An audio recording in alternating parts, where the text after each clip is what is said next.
Usi fulan setembro to novembro tina rihun dua lima, BB basic rihun ruang Macmoris ia Hospital Nasional Guido Valadares. Usi número BB amutuk 95 luresin ida mak la convida. Departamento Unidade Maternidade Hospital Nacional Guido Valadares durante fulan tolo hahuhusi fulan setembro to novembro tinan rihun rua ruano loresin 5 resista bebê nebe Macmoris e Unidade Maternidade Hospital Nacional hamutok rihunida atus nen hitunu loresin walo. Chefe Departamento Unidade Maternidade Hospital Nacional Zinha Mascarinha informa bebê nebe Moris e Departamento Unidade Maternidade ne mane hamutok atus walo hatnu loresin 5 no feto atus walo tolo no loresin Sintolo, o número ne Unidade Maternidade mos resiste katak bebê nebe mate kala convida hamutuk 5 nulo resinida. Relatório total ina nebe partos ya bulan setembro to novembro nelara total hamutuk 1683 mane hamutuk 845 feto hamutuk 833 partos normal 1072, cesariana 444,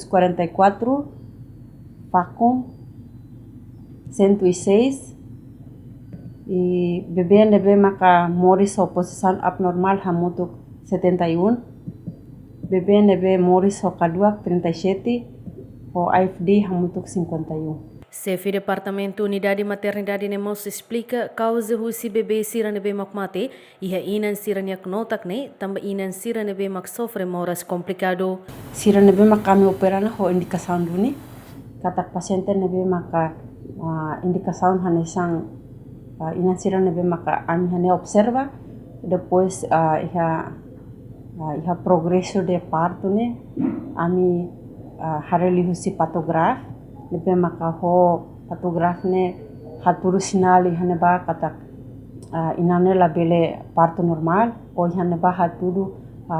vital stress ruma o ne frekuensia cardíaca la tuir normal ona antau hane ba ami se halo indikação atu halo ba cesariana sa vital stress placenta previa transverso pois inansira nebe maka mai ho seda primi gravida mabe shira ho breast presentation ne ami sempre loriba sala operação